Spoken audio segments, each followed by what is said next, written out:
hiding. Does that sound weird to you? Strange? Why they wouldn't want to meet with God? If I went out here and just picked anyone and brought that person up, and I said, my dear brother, or my dear sister, I've got an appointment for you with God right now. I'm going to take you to meet the true and living God. What would be careful, your response? And this could be anybody here. I think most of us, tragically, would respond like Adam and Eve did. We'd say, Lord, I'm afraid. When you lose the fear of God, ladies and gentlemen, you've lost something very, very sacred. That happens when we treat God casually. We speak of him in a pedestrian way. That's the reason when somebody said, I had a little talk with Jesus. Ha, ha, ha, ha, ha. Or somebody up there likes me. Oh, isn't that great and good? Or we're going to have a come into Jesus moment. Haven't you heard that kind of, I think, almost profane nonsense? If I could take you, or I would go into the presence of the living God, I think our response would be much like Adam and Eve. I do. We'd be afraid. Fear. This is the one who spoke. And the cosmos came into effect. I mean, it's God, Almighty God. We'd be afraid. And I think we'd realize we're naked. That's not necessary physical nakedness. That means we're transparent. We go in the presence of God. He knows the past, the present, and the future about every single one of us. And then we would go into hiding because we'd be transparent, we'd be naked. It's amazing how we still try to think God doesn't know everything. I remember years ago talking to a Jewish man in a department store, and we'd been visiting for a while. I did not know him, and he told me he was not a practicing Jew. He no longer went to the synagogue. Then he told me about some personal problems he had. After a bit of time, I felt comfortable, and nobody was around. I said, could I pray for you? He said, no. I don't want God to know where I am. True story. He was deadly serious. God is omniscient. He is omnipresent. That's the reason we don't have to pray that sort of shibboleth of prayer you hear.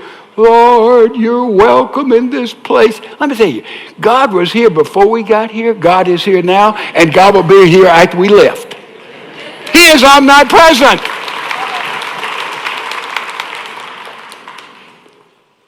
If we met with God, we'd be much like Adam and Eve, I'm afraid. God met to worship with us. Be fear. It's awesome, God. We'd be transparent. No secrets. I mean, if anybody stand up and tell us every single thing about your life or my life, oh, man. Oh, I don't want to be naked before anybody. Oh, look at all of this. We try to hide. And therefore, worship didn't take place with Adam and Eve because of sin.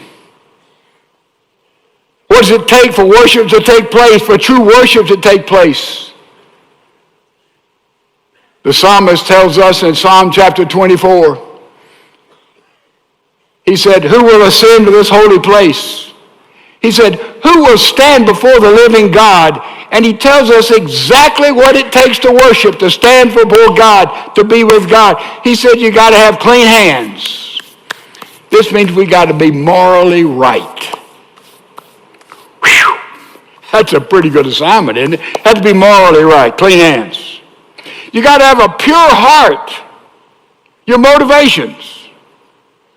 Why do we preach sermons? Why do we sing solos? Why do we do anything? What's our motivation behind it? Is it pure? Pure heart, motivation. That's frightening, isn't it? What motivates you? What motivates me? About anything. And then he goes on to say, you can't have any idols. In other words, if anything in your life or my life has priority before the living God, that's an idol. A wife, a husband, a son, a daughter, a vocation, a reputation, your health, your hobby, whatever it is, anything or anybody that has a higher place in your life and my life becomes an idol, because God, if we're to worship him, has to be primary, central, and the first cause. Every life. And then the psalmist says on top of that, same place, Psalm 24, we have to live on the basis of truth. Truth. Now, that's a good one. Every year, Webster puts out a brand new word. They coin a word, and it's called the word of the year. The word this year is post-truth. Isn't that something? Webster says we live in a culture where we have post-truth. In other words, truth is antiquated, it's out of date, it doesn't really apply. There's no such thing as real, objective, clean, standalone truth. You see, you've got your truth and I've got my truth. You think this is right and I think this is right. And that's how we operate. So he says this word has been coined because we live in a culture of post-truth. Truth's no longer relevant. Truth is no longer absolute. God says you have to be a person of truth. Jesus said, I'm the way and the truth and the life. No stuttering there, no hesitation there, no see the fine print in the bottom there, no situationalism there. Truth. That's what it takes to worship. Clean hands, pure heart. God, number one in your life. Whew. Your life is based on truth. You see, when we go before God, we may give our gifts, sing our songs, pray our prayers, read our Bible. But unless we have a kind of transparency in our life before him, because he already is transparent as he looks at us, we can't worship. The problem in the Garden of Eden is Adam and Eve could no longer worship, and because of that, judgment came on in, and they were kicked out of the garden. Punted out. Angels, fiery angels, cherubim, guarded the gates. Now they were outside on their own. And here we have theologically what is known as the fall of man, and we've been falling with them ever since we came in this world. Because nobody here had to learn how to lie, cheat, lust, be duplicitous, to be egotistic. Nobody had to teach you and me how to do it. It was built in from the beginning. That is original sin. That's the fall of man. So we see here the problem in the garden was one of worship. They couldn't worship. And we're made to worship. And then we see worship is compounded in the family. We see the fall of individuals in the fall there in chapter number 3, and we see the fall of the family in chapter number 4. And we're going to look at this very carefully. So stay with me. We're going deep into a mind, but down at the bottom of that mind, ladies and gentlemen, we're going to find some gold from Almighty God. Watch it. Chapter 4, Genesis. By the way, if you're going through the chronological Bible, this is about page 4 or 5. See, I'm behind you. If you're reading chronologically, we're all the way to the book of Job, aren't we? Oh, yeah. So hang in there. I'm lagging behind, but I'll catch up in a hurry. Chapter 4, verse 1. Now Adam knew Eve, his wife, and she conceived and bore Cain, and said, I have acquired a man from the Lord. In the Hebrew, it says, Eve says, I have acquired. They have added from the Lord. Interesting, isn't it? Almost like Eve is saying, I fulfilled 3:15. I have brought forth a man. I have done it. And this man will be the one, sort of a pseudo-Messiah, that will get us back in the garden. Man, Eve thought, boy, how are we going to get back in the garden? Man, this man is going to get us back in the garden. And I have done it. I have done it. And then she bore again, and this time his brother Abel. Now, Abel was a keeper of sheep, but Cain was a tiller after the ground. The word Cain means gotten. The word Abel means breath. Really, it means a whisk of breath. So now we have Adam and Eve have two sons, Cain and Abel. And Cain followed his father. He was a farmer. Abel became a shepherd. Good vocations, isn't it? And now we look what happened. Cain and Abel went to worship, and it's wonderful. Adam and Eve had taught them the necessity of worship. It says, and in the process of time, it came to pass. In other words, evidently they went to the altar, which most people believe, no biblical basis, was right outside the garden. And Abel and Cain and Abel went to worship the Lord. Adam and Eve had taught their boys the necessity of worship. They knew what happened to them when they were unable to worship because of sin. And it came to pass that Cain brought an offering of fruit of the ground to the Lord. Abel also brought of the firstborn of the flock and of the fat. And the Lord respected Abel and his offering, and the Lord did not respect Cain and his offering. Now, for a long time, I have taught this, I think, inaccurately. I apologize for that. We've always heard there the problem with the offering was that Cain brought produce, he was a farmer, and Abel brought a lamb, he was a shepherd, and because God sacrificed the lamb or the animal and made skins for Adam and Eve in the garden, this is a part of the blood that's necessary for there to be worship before the Lord. Now, my problem with this now as I've studied, this is pre-Mosaic law. And I firmly believe that if Cain, for example, had said to Abel, I'm going to give you some corn and some beans and some watermelons, and if you'll give me one of those lambs to offer. And certainly they were bartering. They were brothers. You know, they didn't eat only meat or vegetables. They would barter. They lived in the same family, though they had different vocations. But I think if that had happened and Cain had offered a blood sacrifice, I think it'd been the same results. I do. Because this offering was not an offering for sin, Cain or Abel's. It was an offering, a dedication offering, which means I come and this offering is a symbol of giving my whole self to God. It's like marriage. When you get married, you give your ring to your mate, and your mate gives a ring to you. And by giving that ring, you're saying, I give all of me to you. And your mate says, I give all of me to you, with no hidden relationships back here. It's a totality. These are dedication offerings. One, fruit of the ground, farmer. One, a lamb. And he says that God had no respect for the offering of Cain, but God had respect for the offering of Abel. And so we go back, well, because of the blood. And certainly the offering of Abel must have been very dramatic. You know, sheep sort of identify with humans. Sheep are so dependent as animals, and you can see one of the finest of the flock.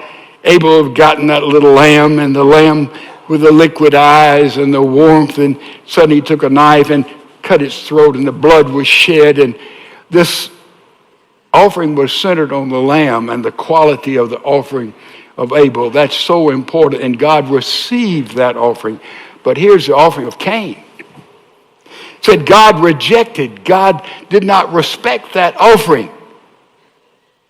Now, what was going on here? It follows up, it says what Cain did when he understood God did not respect, did not accept his offering, is that Cain got angry, he got mad, and his countenance fell. He went into deep depression. Now, I have battled with that through a zillion commentaries, and none of them have given me a sensible answer. But finally, I believe, under God, I've got it. I couldn't figure out why in the world Cain, God says, I do not respect your offering, became so angry and went into depression. Now, as a metaphor, you could say that Abel's offering, smoke came up from it, and the smoke was a sweet flavor to the Lord, and Cain's offering, the smoke went down and had a stench to it, and that's all speculation. It's good preaching, it's just not good exegesis. Why did Cain get so mad? Let me tell you why. It's what his heart and his hands and his life said about the offering he gave. I think Cain's offering was a big offering. I think he had watermelons. I think he had plums. I think he had flowers. He had daisies. He had pears. He had all kinds of fruit and vegetables. And I think he spread that offering out on the altar. And I think everybody watched it. Whoa, man, what a beautiful, magnificent, showy, grandiose offering that Cain is giving as he is the man of the field. Okay? So when God rejected this, I think, elaborate offering, when God rejected that, Cain was angry, depressed. Why? What was behind the offering? I think Cain was trying to say to mom and dad, Adam and Eve, I have conquered the ground that was cursed because of your sin, and by the sweat of my brow, by weeding and harvesting and planting and plowing and patience of seasons, and by my hard hands and my calloused hand, I have worked and worked and worked and worked, and look what I've done. I have defeated the ground that was cursed by your sin. Look at it, Mom and Dad. Look at what I have produced. Also, I think he was saying, look at my puny little brother, what he's done. He's killed that helpless little lamb there and all the blood and all the mess. Man, I'm so superior to him. Don't you see it? And I think maybe the bottom of this was Cain expected God to say, that's my boy. I'm so proud of you. Look at this elaborate offering from all that you have done. But God rejected it. Out of hand. No, no, no. I won't receive this. That, I believe, is the reason Cain got mad and went into depression. Now, I want to, right here, to discover what I think I discovered. This is the beginning of amazing grace. Chapter 1 and 2, we see God giving Adam and Eve a chance, even after him booted them out of paradise. That's grace. The slaying of the animal, that's grace. But this is amazing grace. The grace that God shows toward Saul. Not Saul, but Cain. I want you to look at it. Look at the grace that he shows toward Cain. It's amazing. And the Lord said to Cain, why are you angry? Why is your countenance fallen? If you do well, you will not be accepted. If you do not do well, you will be accepted. That's very simple. Somebody says, oh, I'm depressed. I don't know why. Ask God. He'll tell you. Zip, you'll know in a hurry. Yep, works every time. Oh, yes, just get alone. Just think about it. I'm angry. I don't know why I'm so angry. Just ask God. He'll show you. Oh, it works every time. Sure. You don't believe it? Just try it. I remember years ago, a woman came down the aisle. She was crying. She said, Pastor, I'm down here. I just got some sin. I don't know what it is. I said, guess at it. You know, she guessed it the first time. It was really amazing, wasn't it?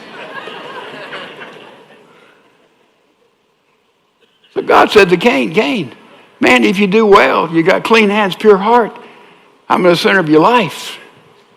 You're living a life at the base of the truth. Hey, your offering will be accepted, but that's not where you are. Your offering was given for, there's no business like show business. That's what your offering was all about. And then we see the amazing grace of God, because now God warns Cain. When God speaks audibly, warns Cain, it's really something. Look at the warning that God gives to Cain. It's a powerful thing.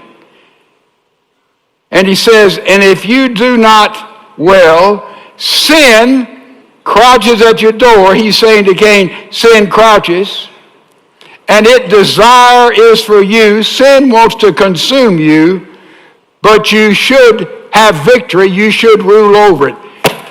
Amazing grace. Amazing grace.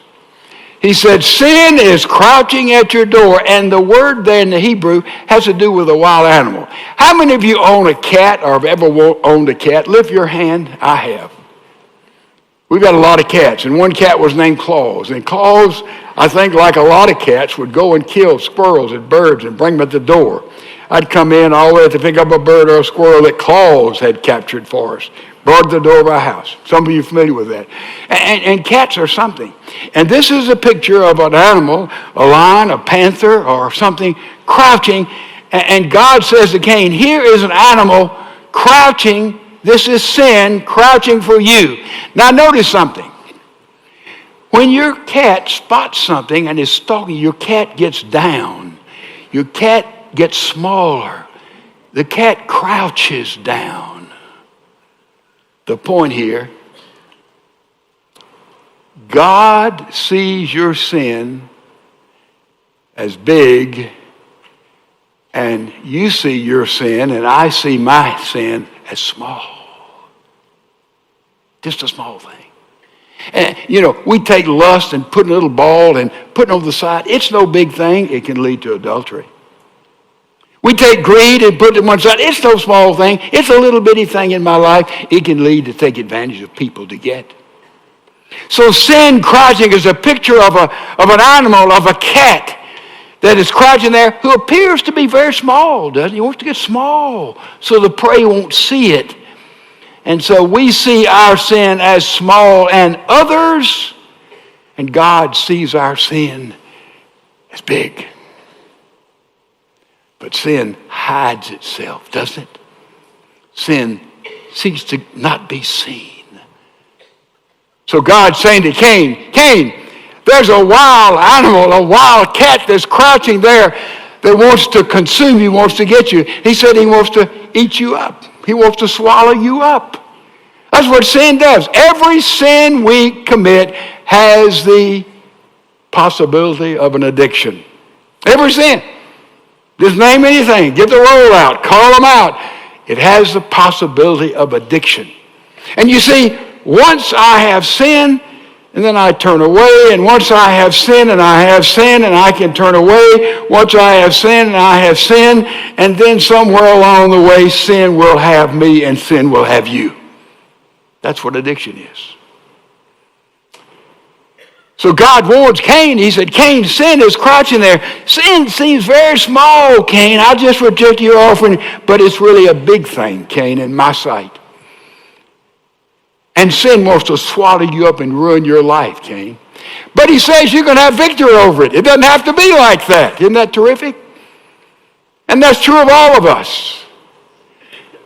Paul tells us, he that is within you, that's Christ, is greater than he that is in the world. We have the capacity in our lives to have victory. And we know sin is crouching, appears to be very small. It's much bigger than that. And sin will gobble us up, but we can have victory through Jesus Christ if we use the power that's in the life of everyone who walks with Christ. Then we see that's amazing grace. God warning Saul. But what does Saul do? It's just, you say, well, I just can't believe that. Now Cain talked with Abel, his brother, and it came to pass that when they were in the field, Cain rose up against Abel, his brother, and killed him. Whoa! God warned him. Grace. And Cain killed his brother Abel. Way to take care of the competition, just wipe it out. Eliminate it. Then the Lord said to Cain, more grace here, where is Abel your brother? And Cain lied, I do not know. Cain already had invented Webster's word of the year, post-truth. I don't know where he is. Then he asked that very well-known question, am I my brother's keeper? You know, we're not our brother's keeper because we realize to reach out to people, to help people, to love people when their life is in a mess. You'll end up in the middle of that mess yourself. And it sure is expensive to get in a lot of these messes, isn't it?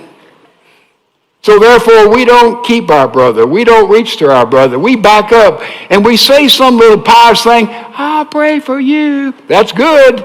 But prayer without legs, without action, when we have legs and we can take action, am I my brother's keeper? Then we have the response. And he said, what have you done? This is God. And he goes on, he talks about the ground, the punishment of Cain. You'll no longer be a farmer. You no longer have that to your credit. And he says you're going to be a fugitive and a vagabond on the earth. Then he comes to verse number 13. And Cain said to the Lord, my punishment is greater than I can bear. Surely you've driven me out this land from the face of the ground, and I shall be hidden from your face. In other words, I can no longer farm. I can no longer go in your presence. And Cain says, I shall be a fugitive and a vagabond on the earth, and it will happen that anyone who finds me will kill me. Here's more grace, grace, grace, grace from God. Amazing, amazing, amazing grace. And the Lord said to him, now Cain doesn't confess sin. He doesn't repent sin. He doesn't show any regret, but God still reaches out with grace and grace and grace. It's just amazing grace here. The Lord set a mark on Cain, lest anyone finding him should kill him. The mark of Cain, God protecting this killer, this murderer, the first murderer in the Bible, and he murdered his brother. And then Cain went out from the presence of the Lord and dwelt in the land of Nod, east of Eden. Anytime in the Bible you see anybody going east, they're always running away from God, every single time. And now he's in the land of Nod, which is a land of wandering, a man without a country, a man that had no vocation at that time, and a man who was estranged from family and friend, and a man estranged from God, and just wandering around and wandering around and wandering around. What happened here? Adam and Eve couldn't worship because of sin. Cain's offering couldn't worship because the motivation behind it was wrong. It was a prideful offering. And now we see he's in the land of Nod. Anybody here in the land of Nod? Life has no purpose, no rhyme, no reason, no fire, no, as we used to say, no vinegar, no passion in it. You just ought to wander around going through the motions of life. Listen, wake up and realize that God has a brother or a sister close to you, maybe not in your family, probably not outside of that you can go and minister and love and to be their keeper, to be their helper, to be their pastor, their minister.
sister, their friend, their encourager. There are people all around who need that. And you and I, you're in the unique position to do it like nobody else on the planet. Years ago in Pittsburgh, Pennsylvania, a doctor named Robert Heinsohn, just a normal physician, suddenly became interested in all the children who were dying of preventable diseases in Central America. And so he got some vaccines and he got some help and he went down there. He started to vaccine children. And in these vaccines, the children began to know health. And suddenly he went back and there'd be a line of 100 people, 1,000 people waiting to get these vaccines. And he realized even though they vaccinated 24 hours a day, they didn't have enough equipment and they couldn't do it. Even though pharmaceutical companies were helping them, they couldn't vaccinate all the children. Finally went back to Pittsburgh and he got a physicist. And a physicist invented something that's been around a long, long time. It's some kind of air gun. Compression gun in which they could put all the vaccines in it and they can shoot those children, bam, without even breaking the skin and put many kinds of vaccine in them. And literally over the past 40 years, because of this one little doctor who had a vision the last 40 years, millions of lives have been changed in third world countries. Because one man. And he started a foundation called My Brother's Keeper. But he was in Nigeria there, and a teenager said, "Doctor, you've named the foundation the wrong thing. It ought to be called," he said, "we don't need keepers. It ought to be called My Brother's Brother." So there is a foundation now called My Brother's Brother, and literally they have saved millions of lives because he just decided to be his brother's brother.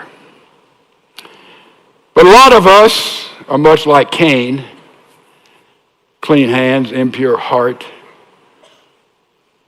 Our idol is not God.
He's not our ultimate idol, and we're not living a life of truth. Therefore, we need a big, big hunk of grace.